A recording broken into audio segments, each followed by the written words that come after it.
Welcome to this digital dialogue of the Stockholm Environment Institute, or SEI, on the politics of biofuels and bioeconomy, who wins and who loses.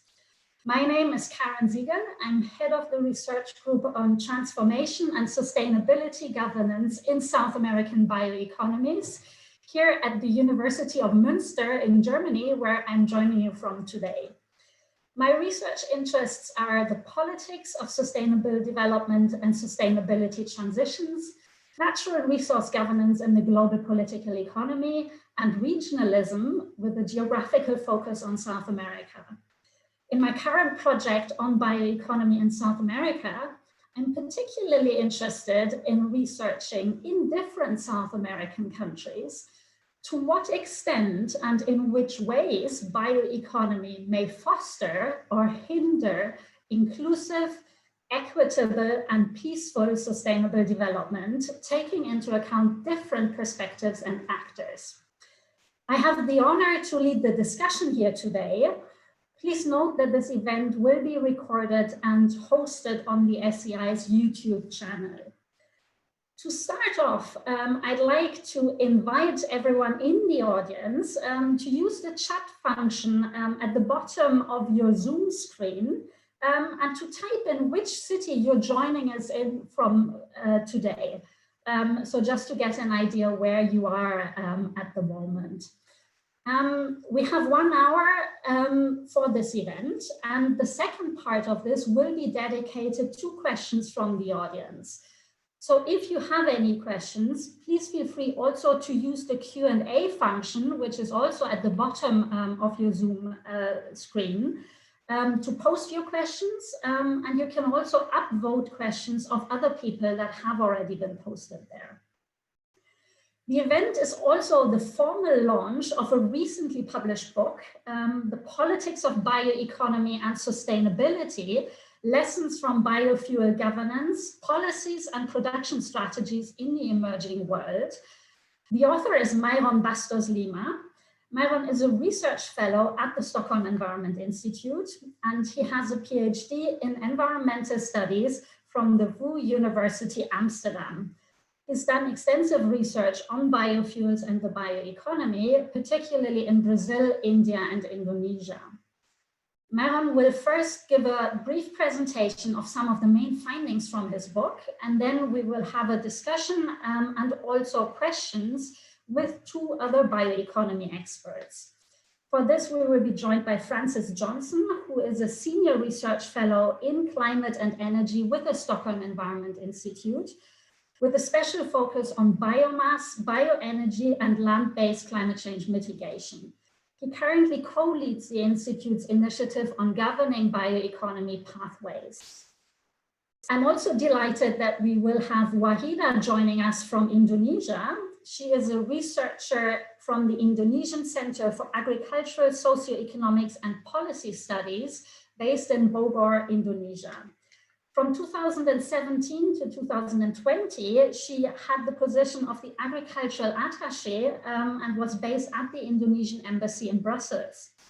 Now Wahida continues her work in the area of sustainability, food safety, and market access for Indonesian main export commodities.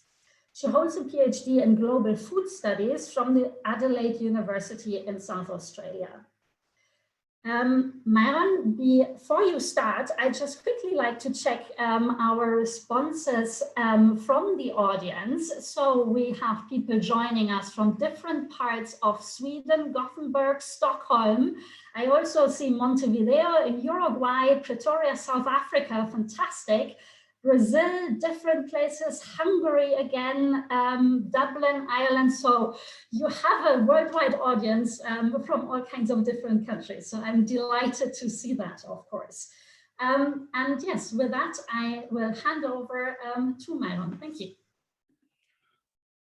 Thank you so much, Karen, for this introduction, and thanks everyone for being here today. It's an honor to be able to present my book launch and also some of the overarching thoughts I've had from this research about biofuels and the bioeconomy in the global south with this great panel and with this audience.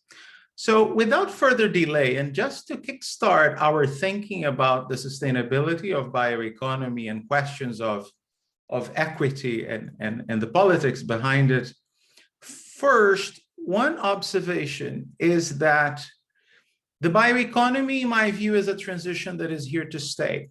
We have seen since about 10 years ago when biofuels took off and gained media attention, there was a lot of controversy. But I think by now it's quite consensual that if we are to phase out fossil resources and address climate change, we will have to rely more on renewable energy, and that usually includes bioenergy to a large degree, according to the IPCC. Of course, there is a lot of excitement about electrification of transportation and different ways of using renewable energy without having to necessarily rely on biomass. But of course, we have to realize that in many parts of the world, even for the transport sector, biomass is already and is increasingly set to be a major source of renewable energy, not just in the emerging economies that I have been focusing on, but also in places like the United States. Also, other forms of transportation, such as shipping, which includes a lot of emissions, or airplanes. Electric airplanes are not likely to be around probably until the next century, and we don't have that time to wait. Moreover, this is not only about fuels, and that's why you see me writing fossil resources, because a lot of other things we use, such as plastics, but also lubricants, paints, styrofoam, a heck of a lot of things come from oil resources and therefore also need to be replaced. That's a bit of the logic behind the circular economy, but also of the huge issue of pollution of the oceans that we see on the media frequently nowadays, and that also needs to be addressed, besides the potential to create new value chains. So the bioeconomy, despite what we may think or say about it, is likely here to stay. Of course, the bioeconomy transition is not one thing. It is what we make of it. And in that sense, what we are seeing, this is a dynamic that I have observed, is that most of it currently comes from forestry, especially in the Nordic parts of Europe, but globally, primarily from agriculture. And value chains started to become more and more value webs. Think of ecology and the food chain, the food webs. One thing can be linked to different products, different things that go and get interconnected from the same piece of feedstock, no longer that simple linear thinking. And we can start thinking of agri-food biomass systems. You see how this all becomes very interesting for technology and for agricultural development. Here you have two emblematic value webs. They used to be value chains, and sometimes we still think of them as value chains, but by now they have become value webs. Oil palm is a major one from Southeast Asia, and in Brazil, when it comes to the bioeconomy, sugarcane is the main one. I mean, it's in Portuguese, the sugarcane one, but you will probably understand how the same crop gives you something related to food, but also something related to fuel, and also energy in the form of power and bioplastics, all sorts of things coming from the same crop. As some of you might know, in Indonesia, even hand sanitizers have started being made from parts of the oil palm plant. Not every hand sanitizer, but there are some examples of that. So that's the concept of biorefineries, of taking the biomass and producing all sorts of things technology allows you to from that. All very interesting, but there are some standing sustainability issues, because even though the bioeconomy is approached often very gleefully as this near panacea that can sort out all sorts of things at the same time, when it comes to social sustainability and also broader environmental sustainability, when it comes to other things such as land use, water consumption, pesticide utilization and contamination, and so forth, we have standing issues that have been pointed out for decades about the sustainability or the unsustainability of our dominant agricultural systems in terms of land use. Tropical deforestation is rampant, pesticide contamination too, and so forth. On the social side, participation remains very limited. So far, large-scale agribusinesses have been very dominant and skillful at utilizing a few so-called flex crops, which have the flexibility to give out different products, such as sugarcane, soy, oil palm. From soy, you can have biodiesel at the same time as animal protein, but it doesn't include smallholders in the case of soy, hardly in the case of sugarcane in many countries, or it does only at the lowest value addition stages, while those controlling the technology or the bigger capital of agri-food systems benefit enormously from this, what I might call big agro. So how do we deal with that? Because the bioeconomy as it stands is essentially fueling that. Of course, fixing it is not so simple. From a technical standpoint, we might conceive of different things, and this is what agroecological science has been doing for at least 40 years. But a political science look at it will identify, and this is what I do in detail in the book, how political coalitions of governmental and non-governmental actors have been in place dealing with the sustainability politics of different countries. And in the book, I explore in detail Brazil, India, and Indonesia. To have winning coalitions that favor this kind of plantation-based, conventional, monocrop, input-intensive forms of production that unfortunately have been so exclusionary and degrading of many elements of the environment. On top of this, we're having some new feedstock, so new systems that are being put in place. And we saw a lot of this in India with the governmental attempt over the last 15 years, really, of claiming so-called wastelands, over 10 million hectares of it to plant a wonder crop called jatropha. That was abandoned for some time. And then in a new biofuel policy in 2018, the new government sort of decided to relaunch it. Now with inputs and using water and so forth, but that frequently has resulted in the dispossession of local communities that are often untitled and do not have tenure security to those resources they depend on, and suddenly are appropriated for this bioeconomy that is controlled by a few. So this is an issue. And what I have seen from these emerging economies is that they essentially wish to catch up at any cost with developed counterparts in the world. Often we sitting here in Europe think that everything that happens in the world, good or bad, is because of European policies. And if we just adjust the European policies, everything gets sorted. That's a little bit of a limited view.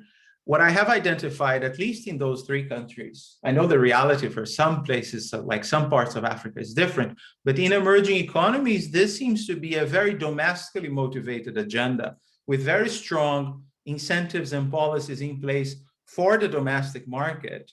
And if you see most biofuel, for instance, to stick to the main sector of the bioeconomy, in places such as Brazil and Indonesia, is used domestically, and it's growing. You also have stunted sustainable development potentials because energy poverty is heavily used as a rationale. You know, the great thing about using biomass in the bioeconomy is because we already have people whose rural livelihoods depend on biomass, and they're going to benefit greatly from it. Well, the way it is designed, unfortunately, they are not. The second picture on the left, you might think it's in Africa, but it's actually in Brazil. That place that booms with bioenergy production that is unfortunately not accessed by those who lacked energy so far. And one of the points that I try to carry across from the book is that unless we design bioeconomy policies on purpose to be pro-poor, to be inclusive, to focus on redress measures, to address the historical inequalities, we end up just widening them while not looking at them. And this is a point that I think merits a lot more debate than it has been receiving. I'll stop here and we can give the word to the others. Okay, thanks so much, Mairon. That was a really fascinating presentation. I have two questions, but I'd also like to invite everyone in the audience again to post any questions you may have in the Q&A section on Zoom, and also upvote if you want to respond to other people's questions. My first question is to Mairon, maybe picking up from some of the things you indicated in your presentation. To me, it seems that the topic of agriculture and food production has long been divided and often deeply and acrimoniously divided between those on the one hand who advocate large-scale industrialized production, usually monocrops in the case of soybean based on GM technologies, and then those who seek to promote agroecology approaches based on more diverse crops, different production methods, and also smaller scale farming. In our group in Münster, we have recently looked at a recent report of ECLAC, which is an important regional organization in Latin America. And that now brings together these two different approaches in a discussion on bioeconomy. And so we thought this was really interesting. And my question for you is therefore, what's your view? To what extent do you think the bioeconomy concept or policy approach has potential for bridging this long-standing divide in agriculture and food production? Do you see any hope there? And what are the main challenges or opportunities? But then I'd also like to invite Wahida and Francis to join in the discussion. And so the second question I have is actually for the panel as a whole. And this is, can you go beyond biofuels? I understand that biofuels are, of course, one important part of the bioeconomy, but they're not the only one. And so more specifically, these equity concerns that Mairon mentioned, how do they play out in other areas of bioeconomy development? Do they mirror the patterns that Mairon has demonstrated in biofuels, or are there also differences? Or is there perhaps something inherent to the concept of bioeconomy that hinders equity? So with those two questions, I would like to welcome also Francis and Wahida to the discussion. So it would be great if you could switch on the cameras and the mics. I look forward to hearing your responses. All right, let me get started then. Very, very deep and profound questions, but extremely relevant too. I think my quick answer has two parts, one more optimistic than the other. I think to an extent, the bioeconomy has been helping since the earlier biofuel days to bridge that. We have seen, for instance, how sugarcane in Brazil, for instance, phased out burning, which was horrible for air pollution, and to make environmental concerns become more mainstream, because somehow they were demanded out of bioproducts, but not of food, and often coming from the same crops. So there was some diffusion of environmental requirements to those same crops when delivering food. So to a degree, yes. At the same time, often those exclusion problems run very deep, in the sense that, to quickly cite Brazil again as an example, you also have historical, economic, and racial social divisions between people who have been historically wealthier, engage with certain crops, and want to come up with all sorts of things they can do out of those crops, versus people of color, if I can quickly brand them as such, indigenous peoples who are out of those systems and often do not get their agroecological practices recognized. So that is much more difficult to bridge. Okay, thanks for that. Francis or Wahida, would one of you like to come in as well for some comments? Good evening, everyone. So I think my turn, Karen, is it okay? Yeah, sure. I think, for the Indonesia perspective as the producer of biofuels, so we start talking about bioeconomy by make sure from the upstream, because the commodity is similar. The commodity is palm oil. So whether it's going to use for biofuels or for food products, we have to guarantee starting from the policy. I think we start by that, Karen, for the bioeconomy. And sustainability that relates to bioeconomy is already there. It has been implemented by, Mairon said, by the big company, as well as involving the smallholders.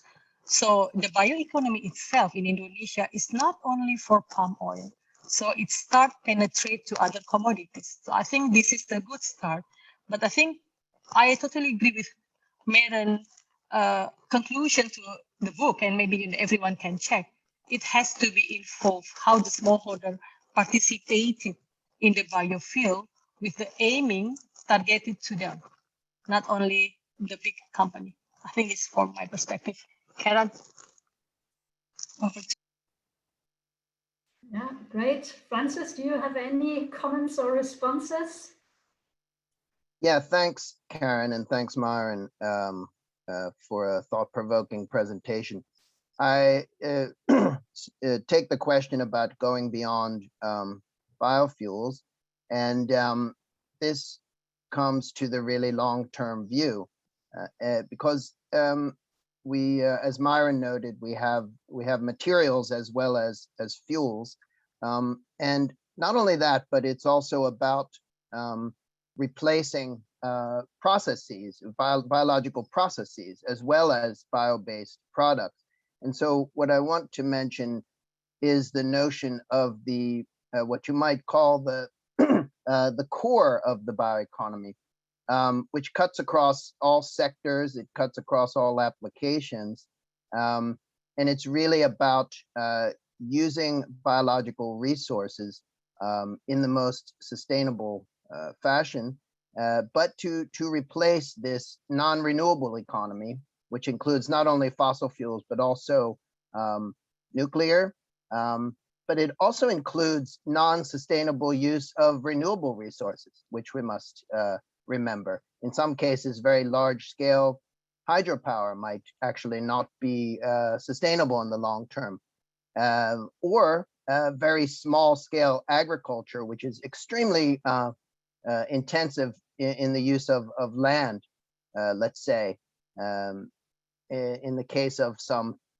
developing countries where farmers are trapped into poverty by this. So the bioeconomy is a long-term cross-cutting vision about innovation, changing the way we organize, not just our production of resources, but actually the way we organize our society, because it includes also conservation for future generations. So it is an extremely broad cross-cutting concept, and therefore it does go well beyond biofuels. That being said, we like to work in the near term with policies that are happening now, impacts that are in the years to come. And so many of the points that are raised by Mairon in the case of biofuels can and should be addressed by looking in particular sectors and making improvements there to the extent we can improve sustainability, recognizing, however, that we can't do it all at once, and we can't ask biofuels to be everything that fossil fuels are not, let's say.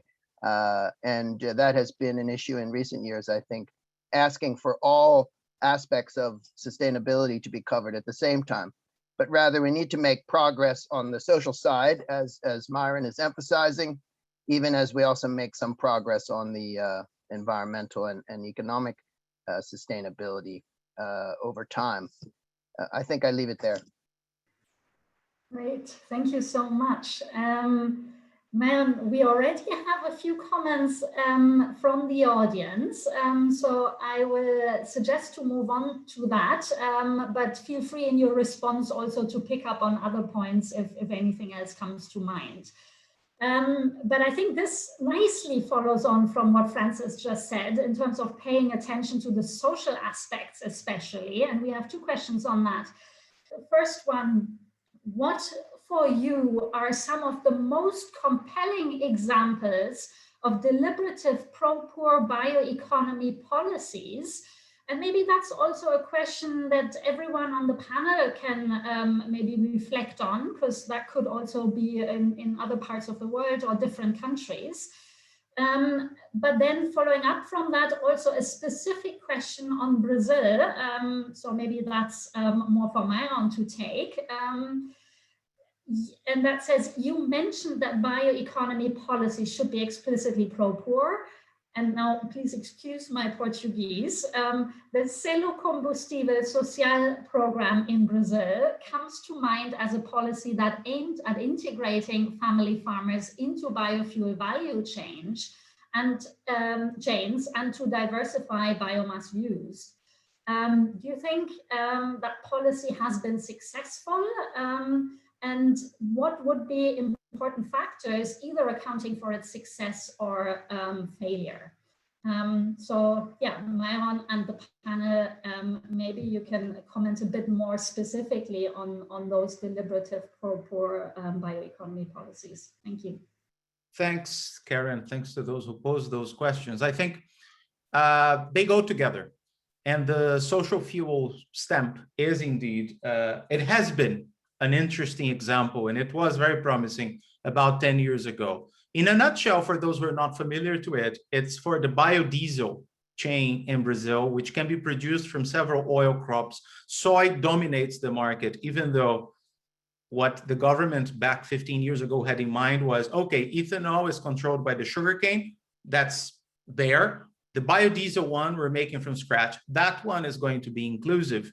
Of course, what I presented before took place. Soy ate up the market and delivers about 3/4 of it. Now, most of the rest of it is animal fat from meat packing conglomerates. The ones selling beef and leather also make the bioeconomy now there. But back then, there was an effort to include smallholder crops, including castor bean, but also sunflower and other ones with smallholders.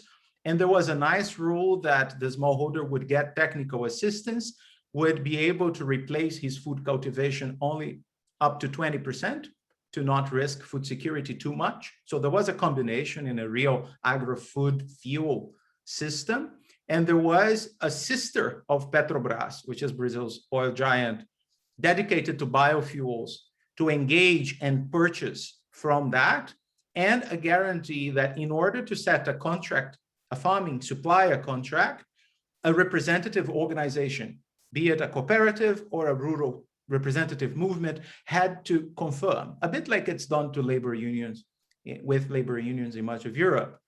But that included many people. But unfortunately, that was dismantled, and later governments basically abolished Petrobras biofuels.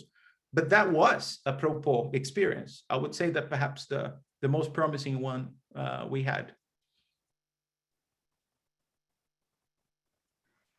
Okay, great. Thanks a lot. Wahida or Francis, do you have any other thoughts on those comments and questions?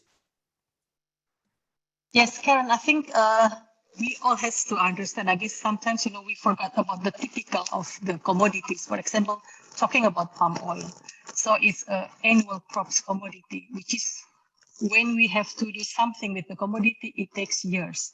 And the industry itself is a very capital intensive one, which is the farmers is not going to be, they have to, the commodity itself has to be processed. So there is highly independency between the farmers to the company, to the mills. I think what Indonesia government would like to do is, at the moment is we develop policy that able to involve farmers to be part of the action. We call it sustainable action.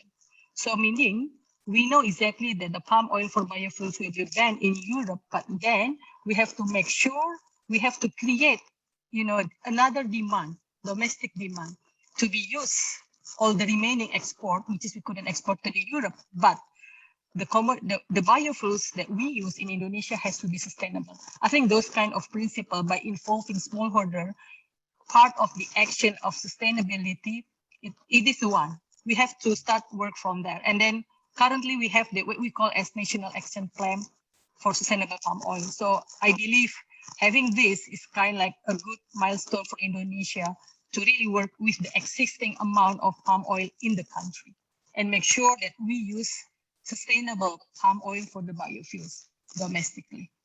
That's it from my point, Karen. Okay, thank you so much. Francis, any thoughts from you? I was going to save my time for the upcoming questions, which I think are more appropriate if in my case. Right. Okay. Perfect. Thank you. We can move on to that then, because indeed we do have more questions in the Q&A. So thanks a lot for everyone in the audience for sending in those questions, and please feel free to post more if there's anything else. The question at the top of the list now is, do you have any data about how much land for biofuel crops will be needed to replace fossil fuels? Or maybe I can add to that as well. Do you have any recommendations for data sources that people could go to? I think that could be quite interesting as well. And then, does the transition to a plant-based diet that will free land now used for animal feeding, would that help? Yes, answers. I don't know if you would like to comment on that or one of the other people. Yeah, I'd like to come in on this one. I think it's a very pertinent and interesting question at the global scale. And first of all, we have to think in terms of the level of demand. A lot of the analyses done in recent years came to some startling conclusions, because they said, well, we have this demand for liquid fuels, and look how much land it would be needed to replace them with biofuels. But of course, this is putting the question the wrong way, because we need to reduce the demand for those liquid fuels by switching to more environmentally sustainable and socially sustainable forms of transport, rather than large trucks and airplanes and so forth. So by reducing the demand for liquid fuels, we will automatically reduce any pressures associated with replacing that demand. So that's the first thing. And then the question of how much land is required can proceed from there, and it's directly related to the second question about the other uses of biomass, in particular animal feed. Some of the listeners might not know that more than half of all the biomass that is extracted or taken from the land is used for animal feed. Actually, it's an extraordinary amount. The amount that goes into liquid biofuels is actually less than 2%. And so you have, let's say, more than 25 times as much, possibly 30 times as much biomass goes into animal feed. And then we have some smaller proportions that go into materials and other forms of energy, and both traditional and modern. So absolutely, less consumption of meat, and particularly the meat that is relying on animal feed, is going to reduce that demand for biomass and allow that land to be used for other purposes. Could be for biofuels, could be for alternative food crops or materials, bio-based materials to replace concrete or steel, for example. And this is all part of the bioeconomy, so it's a complex mix. But the amount of land required, of course, also depends on what you're trying to achieve. So if you do want to climate stabilization, for example, then there is a major role for biofuels and bioenergy because of the substitution for fossil fuels, but also the sequestration that's obtained by planting additional bioenergy. So it would be quite a lot, but this depends on your assumptions. I'll leave it there because it's a complex question. Okay, thank you for your answer on this complex question. Mairon, would you like to come in there as well? Or Walida? Yeah, go ahead. Just adding the usual word of caution about land availability estimates, because of course that seldom takes into account what is done to that land. Often, satellites cannot capture what people are doing there. And in India, there was a huge issue with their supposition or understanding that there was more than 10 million hectares of land available for such cultivation, only for them to get there and be told that we actually use this. And someone put it very plainly. I mean, do you see how many people there are in India? Yes. Do we have a land problem? Yes. Do you think there is land, so much available? Of course there isn't. And then what happened is that they hired people, and then they paid some locals to engage in plantation, but then when the government folks or the company folks would go away, they would come and uproot everything after the pictures or cut off the roots before planting the saplings. So they were sabotaging because they didn't want feedstock cultivation on their land. They just wanted to get some cash for doing the work there. And that was because of a misunderstanding about land availability without consulting with the local stakeholders. So that's a usual word of caution. The other quick thing I would say is that in Brazil, they were getting to the point of doing local value addition because they said, you know what, we want to extract the oil here. We don't want to be just selling to the company to do the value addition themselves and we just sell raw seeds.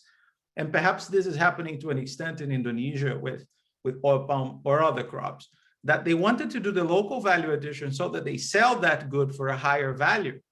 Otherwise, it's just a policy that prevents people from starving, but keep the poor poor.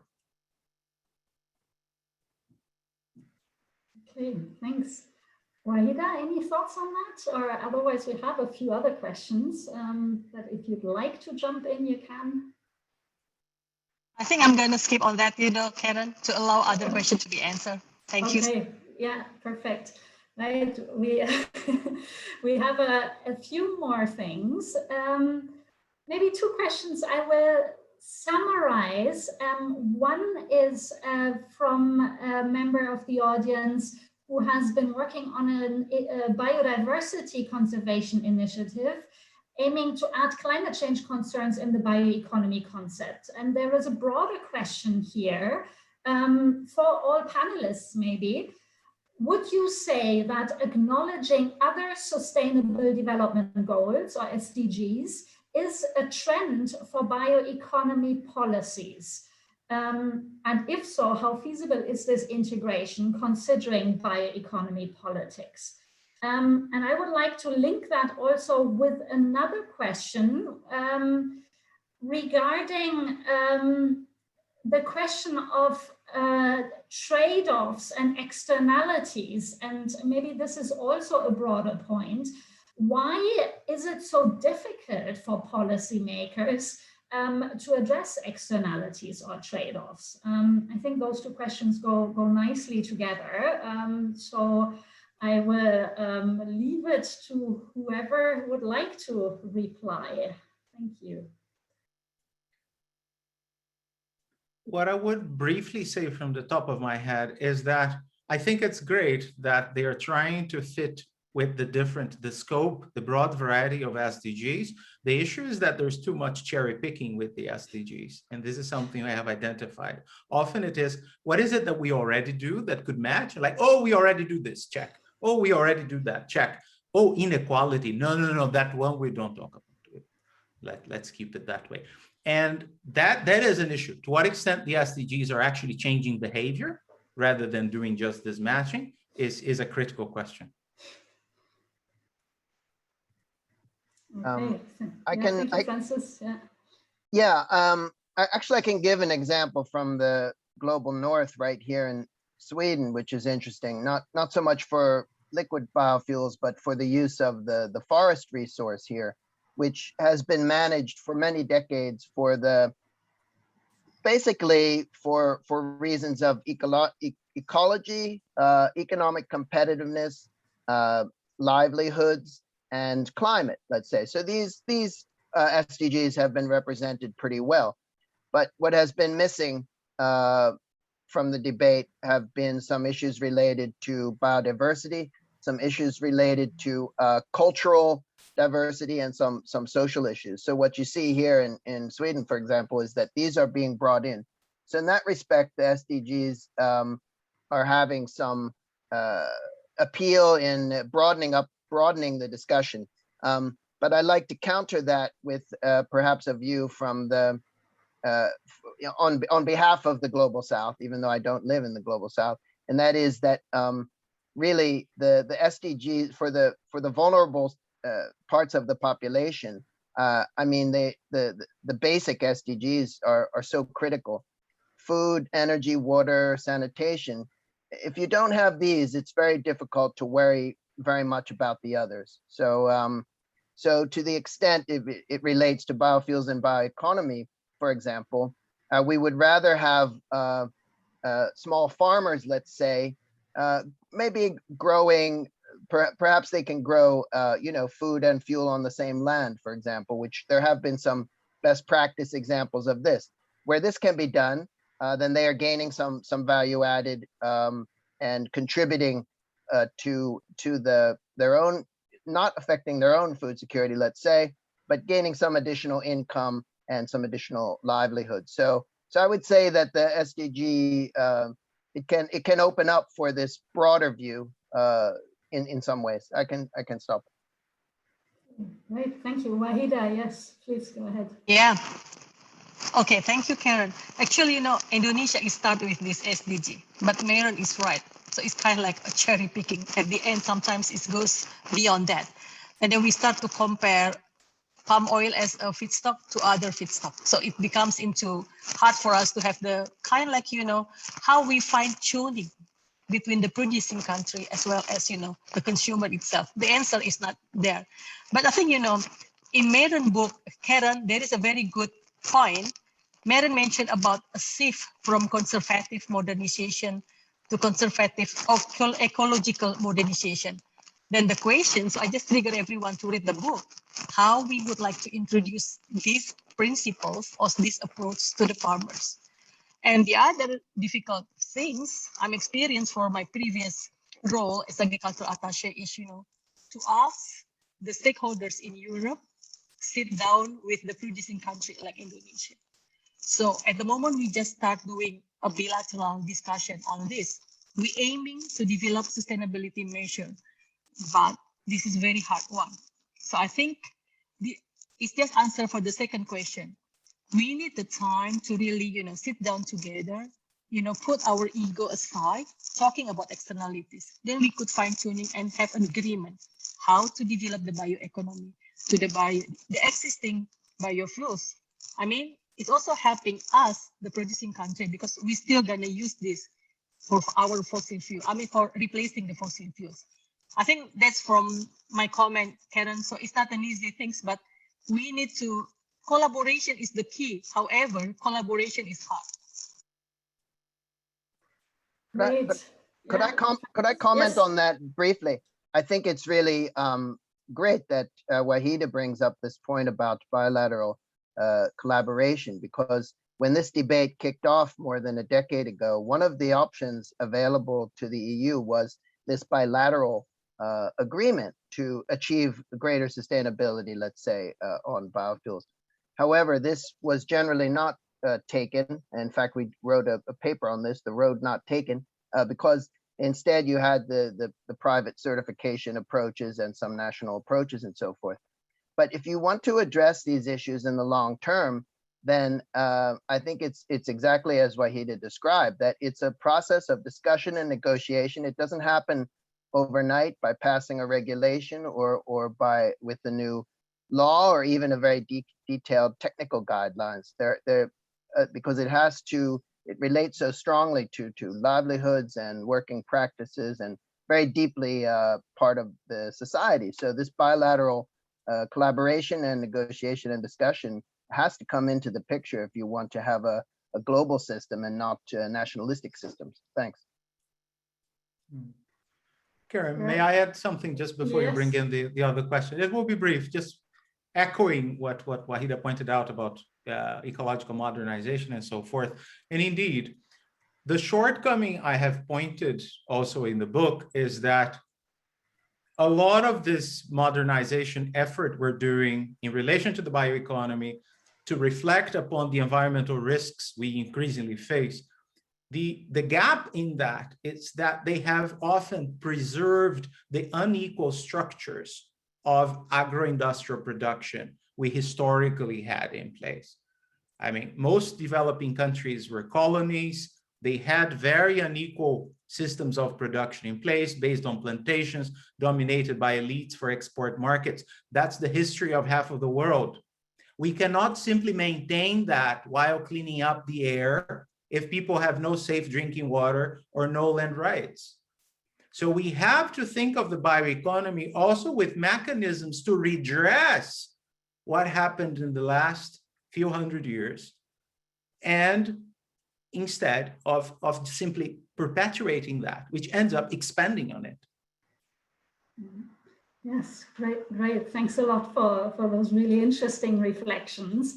I think I can follow up from that, because we had several questions which I think also relate to these, on the one hand, you could say different levels of governance, right? From the local to the national, regional, and maybe global, but also relations between different countries or different parts of the world.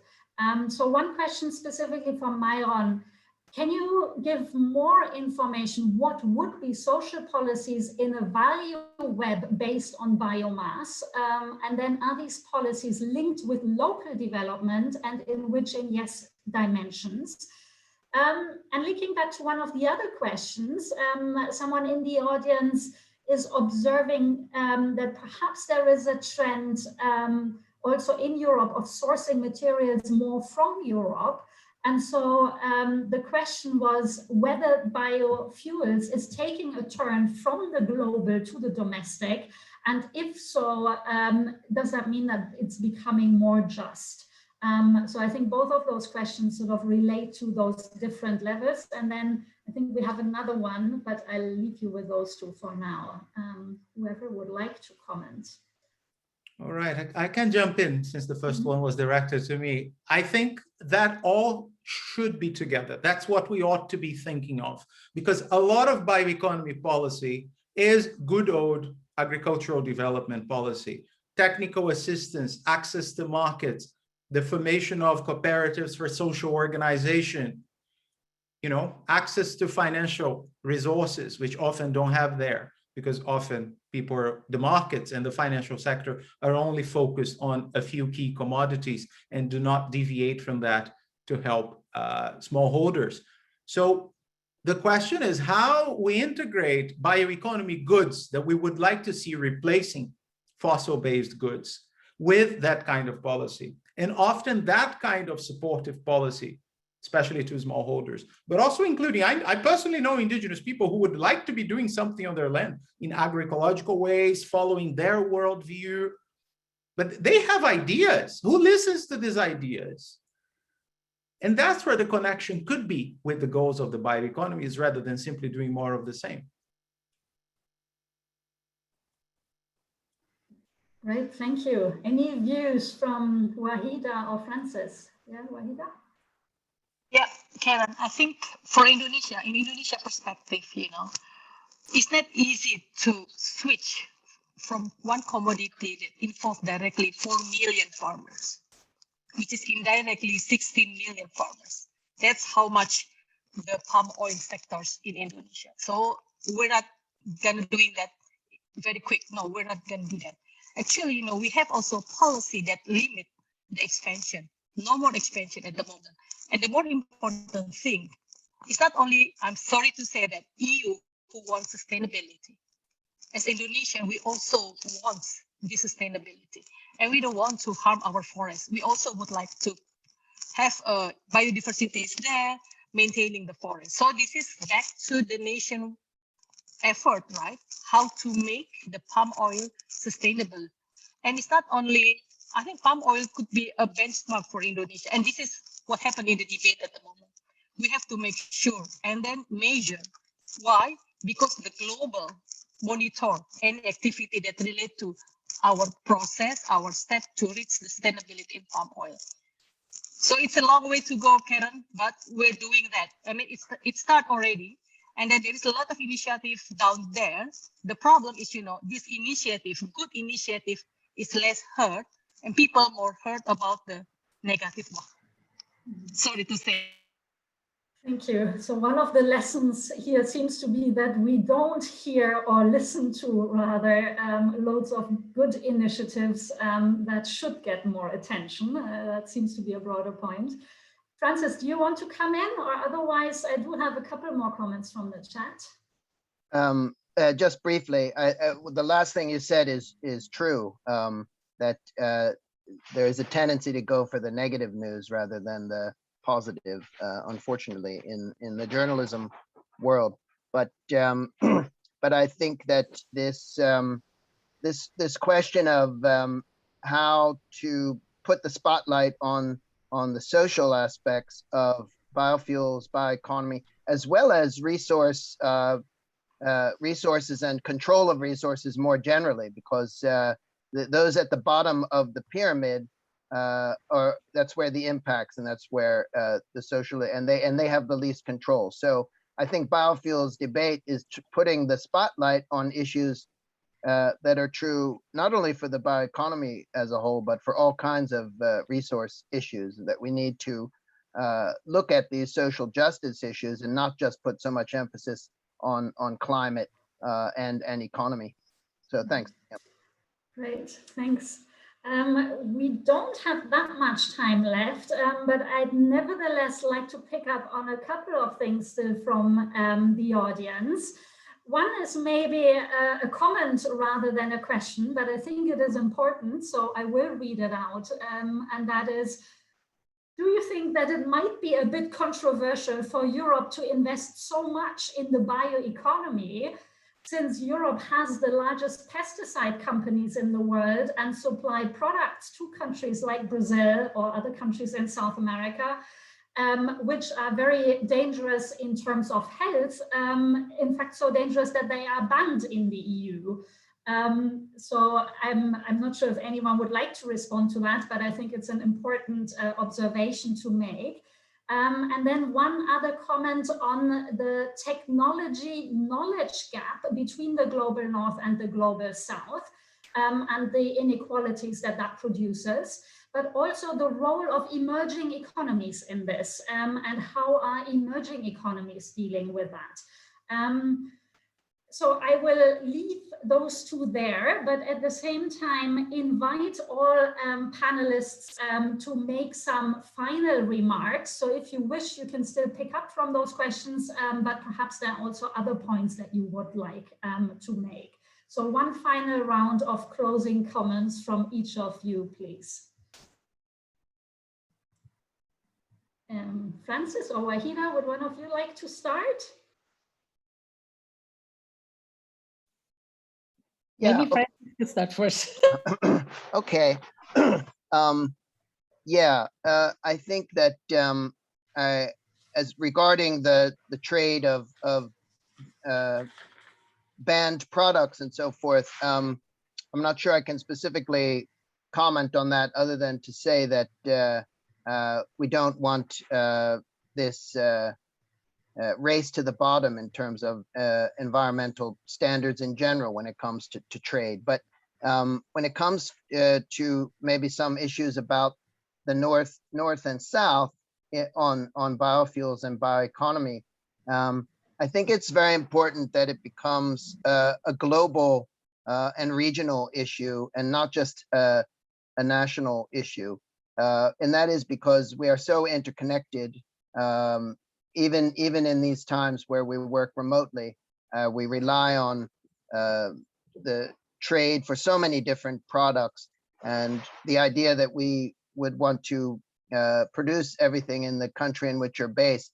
Of course, this is neither possible nor feasible, nor is it desirable, because of the nature of human supply, the needs and the supply and the resources that are available in different parts of the world. So we don't want to have a purely national. So I think that the collaboration has been difficult at global level. And what we're starting to see, though, which could be promising, is more collaboration at regional level. For example, in East Africa or Southeast Asia, where the countries, they have more in common, and so they can use their comparative advantage when it comes to bioeconomy in a way that complements each other rather than competing with each other. Because considering the size of the climate challenge and related global challenges, it would not be good to take these issues to a nationalistic level, which could be counterproductive in many cases. So that's how I would see it. Thanks. Great, thank you. Wahida, let's hear your thoughts. Yes, Karen, thank you. So I think this is my final comment and kind of like a wrap up. So I think Mairon is very good, you know, his book is excellent. It's very good, awesome. I think I really would like to point, this is very true, Karen. I really would like to bring the attention for all of us, you know, instead of we talking about what is the common, normally we talk about discriminatory, those kind of things. How about starting to talk about the strategic of economic and geopolitical interest, which is later on, I'm gonna a little bit highlight on that. And how about the national sovereignty concern? So I really would like to bring kind of like the summary in this, and then everyone can read from Mairon book about this. And just echoing what Francis just talked, actually, we just started discussing with the EU. So we have, at the moment, this year, we just start the joint working group EU-ASEAN. Everybody is really looking forward, you know, to have this joint working group EU-ASEAN on sustainable palm oil. So it's not only palm oil that we really would like to address. We also would like to address other vegetable oil. But I think we really would like use this fora, kind of like what we just discussed before, a way, like a place to start having a discussion bilaterally about something that we really need in common, you know, the sustainability, and the bioeconomy should be part of it. And then for sure, we have to involve the major part of this is the smallholders. I think we need a lot of more efforts with open mind, and then, you know, put side away about, you know, talking about banning or those kind of things, and then how we fine tuning each other to have something. We have to start somewhere. The roadmap to sustainability is not only belong to the producing country, it's also belong to the consumer one, like the EU. I think we need a big effort to do that, because this is, like everyone agree, it's not a one night process, it's a long way process, but we have to start somewhere. Thank you, Karen. Great, thank you so much. Okay, Mairon, then over to you for some final comments and reflections. Yeah, and I will use these final minutes to address the questions that were left unanswered from the audience. I mean, excellent point. We have such an amazing audience. I wish I could be seeing you in person. Yes, there is a lot of economic self-interest from the part of European companies that command or have those giants, or, you know, the economic benefit filters here, or that controls a lot of the technology. And if you think of it, European countries are not notorious oil producers, with the exception of Norway. And of course, it's also in their self-interest to do things that are controlled domestically. And if they can, you know, join up with South American countries in making the bioeconomy out of the Amazonian biodiversity while controlling the pharmaceutical or cosmetic technology, that's great green recovery plan for after the pandemic. And what I would like is that to be a little bit more spread out, so that there is more locally controlled technological development. And that is a big question when it comes to global political economy. The pesticide issue follows along these lines too, with a good deal of hypocrisy from the part of those companies, saying that they just follow the local rules, when those local rules are made by the people who are not affected by those impacts. And often that's what we see with this shift towards domestic markets. I agree with who suggested a few minutes ago that we are moving towards, you know, more inward-looking biofuel and bioeconomy markets, but I am not sure that takes us in itself very far. If I look at my own country, Brazil, right now we're not exporting biofuels, it's used domestically, and it's not exactly equitable. So those places have had certain powerful actors controlling the policy-making process. How we deal with that, I think it's not necessarily by curling up and moving away, but by helping out those underdogs that sometimes have sustainable practices and are not finding support in their own unequal, racist, domestic contexts, but could do with a helping hand from abroad. Yeah. I'll end with that. Right. Okay. Thank you for those final comments. And thanks, Wahida. You're very generous. I wish I were signing copies here, but. Yeah, great. Okay, we are running out of time, so I would just like to thank everyone for the fascinating discussion again. Thank you to all our panelists and to Mairon for his presentation. But also thank you so much for everyone in the audience for the great questions. I think we had really loads of interesting and important questions and comments there. We don't have more time for now, but if you're interested in following up on any of those discussions, we do also have our contact details available, and I think that's on the next slide. Also, I believe the recording will be available on the Stockholm Environment Institute YouTube channel, so you can also go back to that. And so as a last thing, I'd just like to say congratulations on the book again to Mairon. Normally, this is where we would be opening the champagne for a toast, but unfortunately, that's where the limitations are for a digital event. So I just toast to you with my water here. But I think on the other hand, on the positive side, it's great that we were able to be joined from so many different people around the world. So no champagne, but I think a very international audience, which is fantastic. So thank you everyone again for your participation, and perhaps see you at another event in person or in the virtual world. Thank you.